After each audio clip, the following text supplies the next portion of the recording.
esa biografía invisible que se llama biografía, que se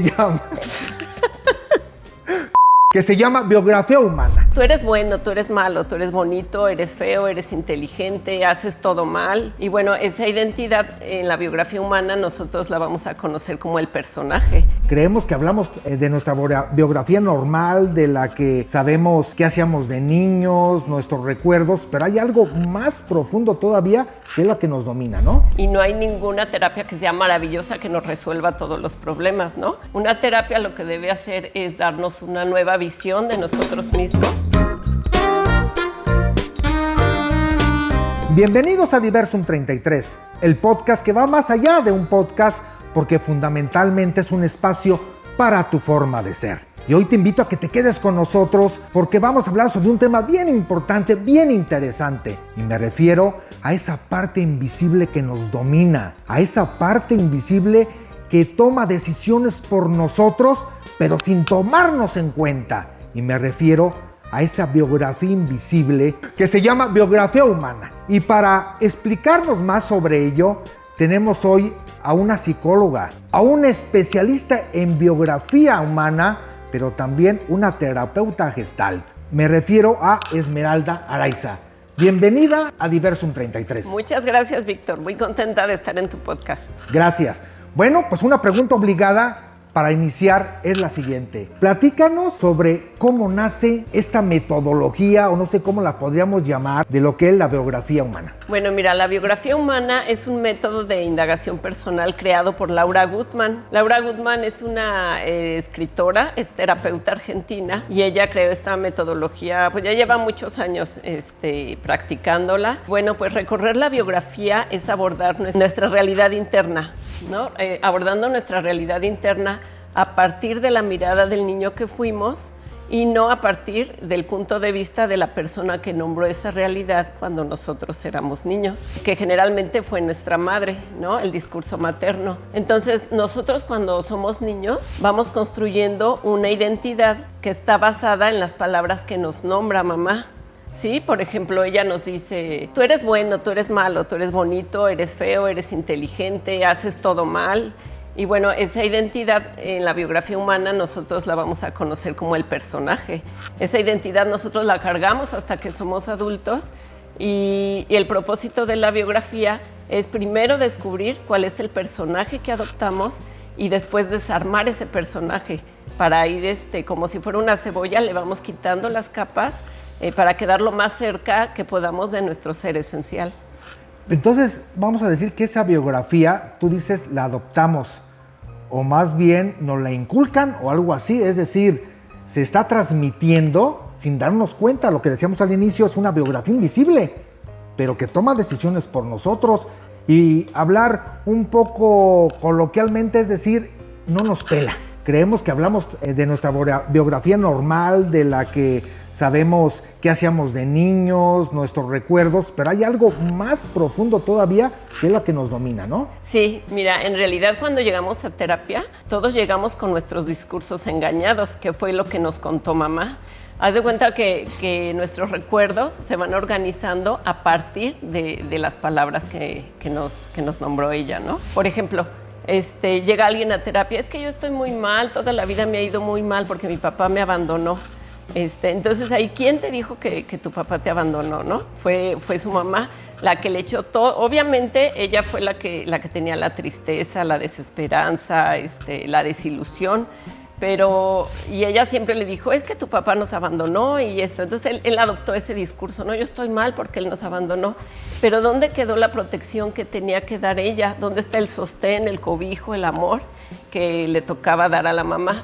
Y la violencia, los regaños y todo eso. Entonces la violencia de la mamá quedó invisible porque nadie la nombró. Entonces los recuerdos se van organizando a partir de esas palabras y lo que no nombra mamá, pues no lo podemos organizar. Entonces, por ejemplo, la tristeza y todo eso que era transmitido y que mamá no lo nombraba, todo se fue a la sombra muy dentro de nosotros y es lo que después aparece sin darnos cuenta. Oye, Esme, fíjate que también los invito a toda la comunidad de Diversum 33 porque ya dentro de muy poco hicimos una nueva metodología que se llama Verbo Marketing, que también sirve para buscar la sanación, pero a través del verbo, que sería complementario a este tipo de metodologías. También es una metodología a las cuales invito que nos sigan. Es lo que yo llamo en esta metodología, Esmeralda, habitar otro verbo. Habitamos un verbo que no sabemos, que no es consciente, es invisible, y después queremos buscar otro verbo y enfrentarnos en el espejo para decir, ya no quiero este verbo, quiero otro. A lo mejor ya no quiero escuchar, ahora quiero que me escuchen, ¿no? Ya quiero soltar, ya no aguanto, ahora quiero ser atendido, ¿no? Etcétera. El cambio de habitar el verbo es algo similar. Fíjate que sí, mira qué interesante, Víctor, lo que dices de tu libro, porque, por ejemplo, cuando somos niños, toda nuestra vida se va a basar en lo que nos nombra mamá, en el verbo nombrar. Entonces, todo eso ya nosotros nos lo traemos y, como tú dices, ni nos damos cuenta, o sea, es lo que ella viene de su infancia, todo eso, y ya no los está poniendo a nosotros. Entonces, sí, de grandes nos toca a nosotros desarmar eso y encontrar nuestro propio verbo. Oye, ese contagio, como dices, habla mucho de mamá y de la mamá y de la mamá. ¿Y el papá qué onda? El papá no contagia mucho sobre esta realidad inconsciente o sobre esta biografía invisible, ¿o dónde queda el papá? Bueno, lo que pasa es que casi siempre la mamá es la figura principal, la figura maternante. A veces es el papá, a veces los abuelos, depende, pero como la mayoría de las veces es mamá, pues por eso es el discurso materno. A veces puede ser discurso paterno o discurso abuelístico, pero casi siempre es el discurso de mamá. Oye, ¿y este tipo de biografía llega al nivel de cuando nosotros estamos en el vientre? ¿Se transmite algo o no tiene nada que ver al respecto? ¿O es, como yo llamo también, la verborrealidad, es decir, ya cuando empezamos a estar aquí con los demás en las relaciones humanas? ¿En dónde se da? Sí, bueno, nosotros todos somos seres sociales y cuando estamos en el vientre de nuestra madre tenemos todo lo que necesitamos. Tenemos alimento permanente, cuidado permanente, movimiento permanente, cercanía con nuestra madre permanente. Entonces ahí pues no necesitamos nada, ¿no? Es a partir de que llegamos al mundo que empieza ahora sí la realidad, como tú dices. La naturaleza del mamífero humano, hay un embarazo de 9 meses intrauterino y debería de ser otro embarazo extrauterino de otros 9 meses, porque es hasta los 9 meses que más o menos empezamos a ser independientes, ¿no? Entonces, pues sí, es a partir de que nacemos y de que pues depende de los cuidados de mamá y de lo que nos vaya nombrando. Ok, yo por ejemplo, cuando hice esta metodología de verbo marketing, yo siempre he dicho, yo no estoy supliendo a nadie, simplemente trato de complementar o de dar otro camino para buscar soluciones. Yo imagino que en este caso también la biografía humana va por ahí. No es que sea mejor o peor, etcétera. Es otro camino para aquel que lo quiera seguir. ¿Cuál es la diferencia entonces entre la biografía humana y las demás disciplinas? Mira, la terapia de la biografía humana, primero decir que ninguna terapia es mejor que la otra, ni más veloz, y no hay ninguna terapia que sea maravillosa que nos resuelva todos los problemas, ¿no? Una terapia lo que debe hacer es darnos una nueva visión de nosotros mismos y darnos también recursos que encajen en nuestro interior y que nos hagan y que nos inciten a hacernos responsables de nuestras acciones. Pero la biografía humana, a diferencia de otros enfoques, como por ejemplo la terapia gestal que trabaja en el presente, en la biografía humana nos vamos a ir a indagar en lo que no fue dicho, en lo que está en nuestra sombra. Entonces vamos a traer a la conciencia las verdades ocultas de nuestra historia. Y vamos a ir a buscar allá para irlas haciendo conscientes, y ya conscientes las podemos ir ordenando y podemos ver la lógica en todo lo que nos pasa.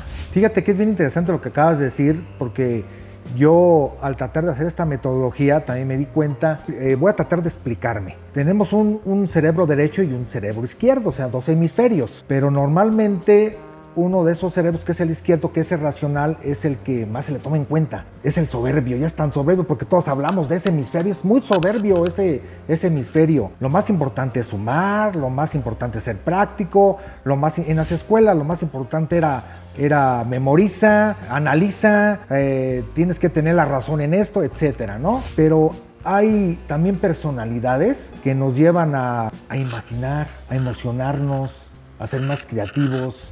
Y el niño que dibujaba, que hacía poesía, que quería hacer música, no hagas eso porque no te vas a mantener. Entonces yo creo que al estar ahorcando o tratar de sepultar ese cerebro derecho, ese hemisferio derecho, el cuerpo empieza a decirte y empieza a gritar, oye, espérame, también existe esta parte. Y creo que empiezan los síntomas, empiezan las enfermedades, ¿no? Sí. Entonces, yo creo que lo que acaba de ser bien importante porque ahí traemos ya gritos desesperados que no nos damos cuenta en esa parte invisible que nos domina, y es bien importante darte cuenta de dónde estás ubicado, qué te pasó, cuál es tu pasado, cuál es la relación con tu familia, con esa biografía invisible, ¿no? Hacerlo consciente. Es exactamente eso, Víctor. Mira, cuando somos niños, todos sabemos exactamente lo que queremos. Todos los niños están alineados a su ser esencial. ¿Y qué pasa? Cada quien tiene su interés y su vocación desde que nace, ¿no? Pero todos empiezan, por ejemplo, a alguien le gusta una cosa, a alguien le gusta otro. Y los papás que dicen, no, aquí lo importante es la escuela. Primero vas a la escuela, primero haces tus tareas. Los mandan a la escuela a hacer un montón de actividades que no les interesan. Llegan cansadísimos, pues primero haces la tarea antes que nada. Los tienen 3 horas haciendo la tarea. El niño acaba agotado para hacer las actividades que en realidad le interesan. Entonces, ¿qué estamos haciendo? Les estamos aplastando su fuerza vital. ¿Y qué pasa? Que con el tiempo y día a día, desde niños se les va olvidando su vocación. ¿Y cómo llegamos después? ¿Qué vas a estudiar? No sé. ¿Por qué no sabes? Porque te aplastaron la fuerza vital. Exacto. Pero como tú dices en tu libro, después podemos regresar al verbo que realmente nos pertenece y entonces descubrir dónde está nuestra verdadera vocación. Porque en la educación normalmente se habla de obedecer, haz esto, haz aquello, y no se dice participa, sé creativo, dime qué piensas, qué estás sintiendo. Entonces ahí también el compañero de Versum 33 hay una gran diferencia entre la razón y la conciencia. La razón nos invita a reflexionar, a ser lógicos, pero la conciencia nos está invitando a entender el mundo. Y eso es bien importante, creo yo. Cuando empiezas ya a llevar ese proceso de la biografía humana, cada quien tiene su personalidad, pues. Pero ¿cuáles son esos cambios que se notan inmediatamente, Esmeralda, cuando ya empiezas a tomar muy en serio esta metodología de la biografía humana? Lo principal es encontrar el escenario de infancia, ¿no? Como te decía, en otros enfoques, nosotros nos sentamos y escuchamos todo lo que el consultante viene a decirnos. Pues en la biografía humana, a partir de ciertas pautas de lo que él dice, nosotros ya podemos encontrar el escenario de infancia a partir de ciertas escenas, y nosotros se lo planteamos, nosotros lo hacemos con una imagen, porque una imagen sabemos que vale más que 1000 palabras, y le decimos, fíjate, era tu escenario de infancia. Entonces la persona o confirma o niega, y tenemos que volver a repetir el proceso, pero casi siempre son confirmatorias los escenarios de infancia, ¿no? Entonces, a partir de ahí donde la persona se le empieza a esclarecer mucho y dice, sí, es cierto, es que nunca había visto así. Y la verdad es que todos venimos, o la mayoría venimos de historias de maltrato, de abandono, pues de desamparo, y normalmente crecemos y no lo teníamos así como consciente, ¿no? Entonces, cuando llegamos a la terapia y vemos nuestro escenario de infancia, pues ahí ya nos empezamos a dar cuenta de, pues sí, ¿no? De dónde viene todo lo que ahora sentimos y que no sabíamos de dónde venía. Oye, Esmeralda, ¿y cuáles son las resistencias a veces? Porque yo también, cuando estaba haciendo esto de verbomarketing, la verdad es que me di cuenta de algo, de que muchos no van al psicólogo, no vamos al psicólogo, me incluyo a veces en ello, al psiquiatra. Te decía Freud que todos tenemos que ir cuando menos una vez o 2 veces al psicólogo al año, como si fuéramos al dentista o como si fuéramos a lo que sea. Y cuando hablo de psicólogo es como la generalidad de la terapia que cada quien quiera, ¿no? Uh-huh. Pero ¿cuáles son esas resistencias? Como te decía, acá no vas porque dicen que estás loco, que ya estás mal o que eres antisocial, etcétera, etcétera. ¿Cuáles son esas resistencias con esta nueva metodología de la biografía humana? ¿Qué te dicen? O no quieren porque al decir ya estoy haciendo mi biografía humana, pues estoy mal, o le tienen miedo a esa culpabilidad de decir, ay, sí fui mala con mi hijo, cuando yo creía que lo amaba, me porté mal y soy la bruja de la historia de mi familia, algo así, ¿no? Sí, y normalmente, la biografía humana, nosotros decimos realidades que pueden ser molestas y dolorosas, pero al fin son realidades. y muchas veces nosotros ya las sabíamos, pero no lo tolerábamos de tan dolorosas que fueron y comenzamos a negarlas. Entonces muchas veces en la biografía, como es muy directa y muy fuerte, dicen, o sea, tú no me vas a venir a decir eso de mi mamá, ¿no?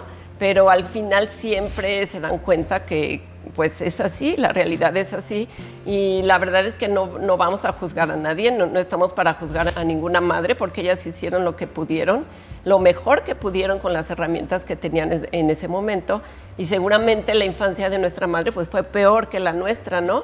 Entonces no estamos para juzgar, estamos para comprender nuestra historia y para comprender todo el entramado emocional que se hereda de generación en generación. Fíjate lo importante de eso, porque estamos hablando a un nivel emocional y cómo a veces las cuestiones internas o emocionales a veces duelen más que el dolor físico. O sea, no nos damos cuenta de ello, y a veces tratar el dolor de una muela, pues sácamela o te doy esto, pero cuando hablas de cosas emocionales o podemos ir hasta espirituales, no sé si aquí entra este concepto, pero a veces es más difícil atenderlas, ¿no? Sí, es más difícil sobre todo porque no las tenemos conscientes. Una vez que las hacemos conscientes, es un alivio, así que, porque todo se empieza a ordenar, ¿no? Yo te digo por experiencia propia, porque he hecho muchos años de terapia de todo tipo, desde antes de empezar la carrera de psicología, y cuando llegué a la biografía humana fue algo así como que wow, porque fue como un rompecabezas que se movía solo, que las piezas empezaron a encajar todas en su lugar, y la verdad es muy interesante, y hacerlo consciente es lo más importante. Sí, eso no me di cuenta, igual yo estoy muy contento, y fue una magia para mí saber que cuando también descubres tu verbo, es impresionante lo que traes detrás, que no lograbas tener claro, que no le ponías la luz, y ese era el problema, ¿no? Que estabas habitando un verbo que ya no querías habitar, pero por no tratarlo de hacer consciente o no agarrar una metodología, pues seguía lastimando, ¿no? Tu alma y tu cuerpo. Estabas habitando el verbo que te contaron. Así es. Yo hablo de los verbos que te tocó vivir, ¿no? Pero esos que te tocó vivir,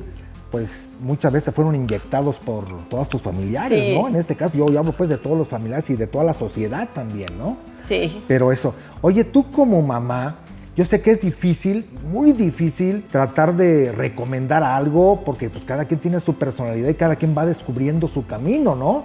Cada quien va descubriendo su biografía humana. Pero tú como mamá, ¿qué les puedes recomendar a otras mamás en este sentido? Si se pudiera hablar de recomendación, ¿no? Sí, bueno, no estoy para dar consejos ni mucho menos. Pero bueno, yo fui de las mamás que mi hija la llevé con un psicólogo, la llevé con otro, porque me dijeron que tenía trastorno de negativista desafiante, porque se quejaba de la escuela, entonces la llevaba con una terapeuta, con otra, hasta que me di cuenta cuando hice la biografía humana que cuando un niño necesita terapia, no es el niño el que necesita terapia, es la mamá que tiene que ir a revisar su historia, su infancia. Entonces, comprendiéndose ella misma, automáticamente el vínculo con su hijo se va a ir sanando. Entonces, aquí lo más importante no es ni lo que te diga la suegra, ni lo que te diga la mamá, ni lo que te diga el pediatra, ni la maestra, ni la psicóloga. Aquí la guía es tu hijo. Entonces, escuchándolos a ellos nos van a guiar por donde debe ser. Son las únicas personas que están alineadas con su ser esencial. Totalmente de acuerdo. Y fíjate lo importante, porque a veces entre generaciones, por ejemplo, yo viví mucho los 80s, por ejemplo, y me queda claro, ahí en el libro digo que el verbo fue esperar, porque esperábamos que saliera una serie en la televisión cada 8 días para un capítulo, esperábamos que saliera una canción para poder grabarla, esperábamos una carta, muchas cosas esperábamos. Y ahora, en esta generación, el verbo es soltar. Entonces yo decía, ¿cómo vamos a entender a una generación donde están viviendo con el verbo soltar y la de nosotros era esperar? ¿Cómo tener esa comunicación? Y a mí se me hizo padrísimo crear lo que se llama el verbo criollo. ¿Cómo hacemos un puente generacional para comunicarnos? Eso para mí es súper trascendente, y estoy de acuerdo contigo, porque normalmente hacemos caso a otros de nuestra edad o a algunos mayores, pero lo más importante es el hijo, es nuestra hija. Y le decimos, no, tú no sabes, espérate, tú no sabes, hazte a un lado, espérame, la experiencia somos nosotros. No, espérame, lo que están buscando ellos es su originalidad. Es algo genuino. Algo genuino, su vivencia, su mundo. Y si hacemos, quítate a un lado, tú no entiendes, desde ahí, amigas y amigos, ya valió la comunicación. ¿Sí? Y ellos se sienten que no los tomamos en cuenta. Y en realidad no los tomamos en cuenta. Y no los tomamos en cuenta. Pero cuando digo sentir es que ya se queda la emoción, ¿no? Ya le inyectamos y puede que se haga cada vez más profundamente. Y al rato sí, los que no nos van a tomar en cuenta son ellos porque dicen, mi papá no me escuchan. No saben, ahora sí, entender el mundo en el cual vivimos. Algo así, ¿verdad? Sí, es correcto. No, esto es padrísimo. Espero de verdad que este episodio les guste mucho porque esto es algo que nos va a ayudar al día a día, a estar mejor y también, obviamente, a tener una relación con nuestro prójimo, de una manera, pues ahora sí que más genuina, como acabas de decir, ¿no? Más sincera, más verdadera, que es lo que estamos buscando en un mundo donde es muy ágil, donde ya no escuchamos, nada más reaccionamos, en donde ya no nos tomamos en cuenta. Y lo que estamos buscando precisamente es tener una vida mejor y día con día. Esmeralda, ¿algo que quieras decirle a nuestro público para cerrar? Bueno, pues nada más agrego que hacer terapia es un acto de amor hacia uno mismo y hacia nuestro entorno y que no podemos cambiar nuestra historia, pero sí podemos cambiar la manera en que la llevamos dentro. Pues poderosas palabras de Esmeralda Araiza. Yo creo, si tú me permites, pues aquí abajo ponemos dónde te pueden ubicar, tu correo, tu teléfono, etcétera, lo que tú nos indiques. Ahí van a estar, amigo, abajo aquí en nuestro podcast para que ustedes si se interesan en esta metodología de la biografía humana, que se la recomiendo al 100%, para que contacten a Esmeralda Araiza. Que estén muy bien, nos vemos a la próxima y aquí nos vemos muy pronto. Hasta luego. Hasta luego.